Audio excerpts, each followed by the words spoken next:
Assalamualaikum warahmatullahi wabarakatuh. Teman-teman semua, dalam kesempatan ini saya mau mencoba berbagi terhadap hal yang berkaitan dengan perceraian. Nah, kenapa saya katakan demikian? Kebetulan saya pernah punya pengalaman sebagai salah satu pimpinan pada unit kantor yang menangani antara lain juga terkait dengan persetujuan perceraian. Tentunya juga melalui pimpinan lebih tinggi. Nah, yang ingin saya tekankan adalah bahwa banyak dari beberapa orang-orang yang mengajukan perceraian tersebut didasarkan kepada sebuah emosional yang sifatnya ego masing-masing. Padahal perceraian ini secara agama pun merupakan perbuatan yang walaupun dibolehkan atau halal, namun dibenci oleh Allah. Ingat kata-katanya, dibenci oleh Allah. Nah, bisa dibayangkan teman-teman semua, dibenci oleh manusia saja sudah sangat tidak nyaman. Ini dibenci oleh pencipta manusia, dibenci oleh yang memberikan kita kehidupan, dibenci oleh yang memberikan kita pasangan. Nah, jadi tolong sekali apabila ada di antara teman-teman yang mau bercerai, setidaknya ingat kalimat tersebut dan juga mencoba untuk menyikapi secara lebih matang, dalam arti menghilangkan ego emosional yang bersifat sangat-sangat spontan sesaat dan sangat tidak bijak. Dari suatu perceraian itu akan berdampak kepada, tentunya kalau ini pasangannya sudah cukup lama berkeluarga, 5 tahun atau lebih, biasanya memiliki anak atau momongan. Tidak pernah terjadi sebuah hal dalam perceraian manapun, apapun alasannya, itu si anak itu menjadi gembira, senang, bahagia, apalagi menyetujui. Bisa saja memang anak itu masih kecil ya, tetapi juga ada yang sudah cukup dewasa menjalani perkawinan selama 30 tahun masih bercerai juga ada.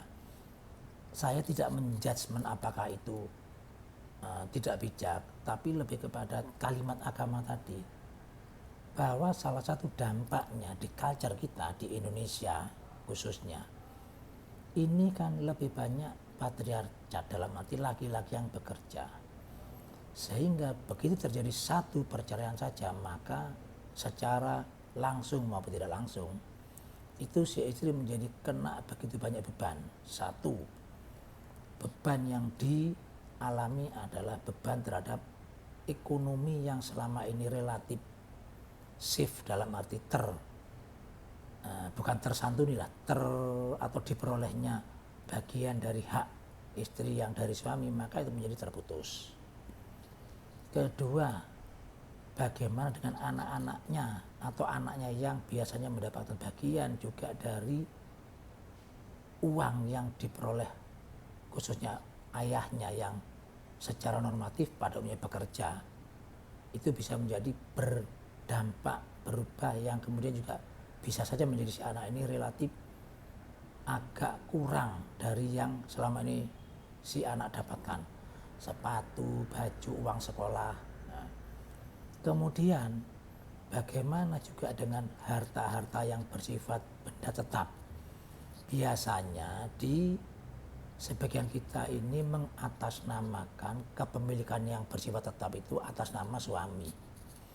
Begitu cerai, karena sudah ada nuansa konflik, maka tidak lagi ada sebagian amanah untuk kemudian membagi dua. Kadang-kadang yang atas nama suami tentunya tidak dibagi, apalagi diberikan kepada istri maupun anaknya, sehingga istri otomatis menjadi terganggulah ekonominya yang selama ini dia peroleh dengan cara-cara yang secara alami dan menjadi berubah 180 derajat terhadap kondisi yang sangat-sangat tidak seperti yang sebelumnya.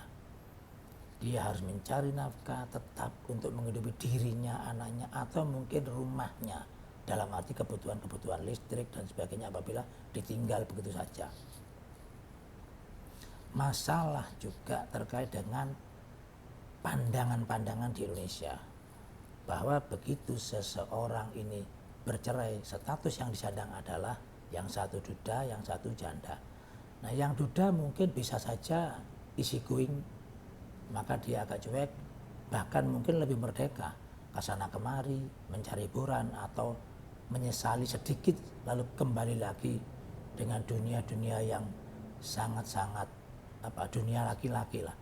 Di sisi lain yang perempuan, dia akan terkungkung dalam sebuah stigma yang seolah dianggap tidak baik, janda, dan kemudian juga semua stigma-stigma negatif yang dialamatkan kepada si wanita ini oleh masyarakat yang tidak tahu persis apa masalahnya.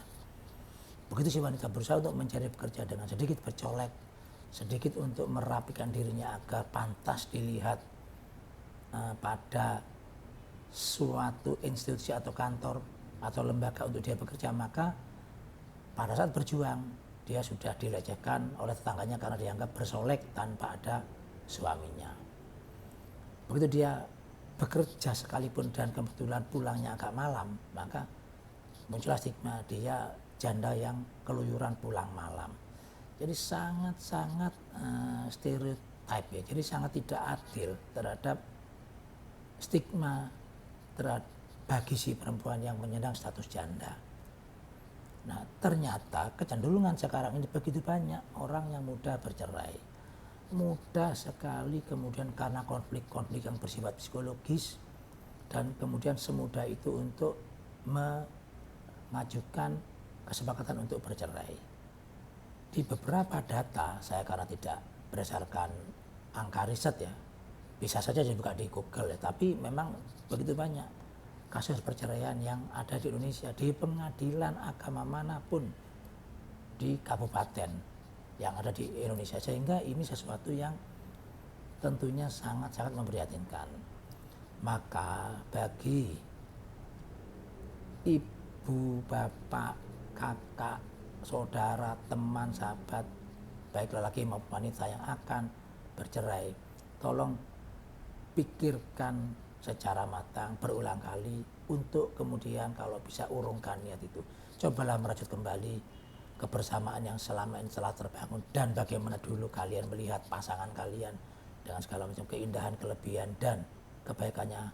Jangan terpukau oleh emosi sesaat, oleh godaan sesaat, atau oleh sebuah kondisi di mana yang terjadi sebetulnya lebih kepada karena tipuan-tipuan silau terhadap kekaguman kepada lawan jenisnya, sehingga timbullah hal yang kemudian tidak ideal, maka rumah tangganya menjadi berantakan dan ujungnya bercerai.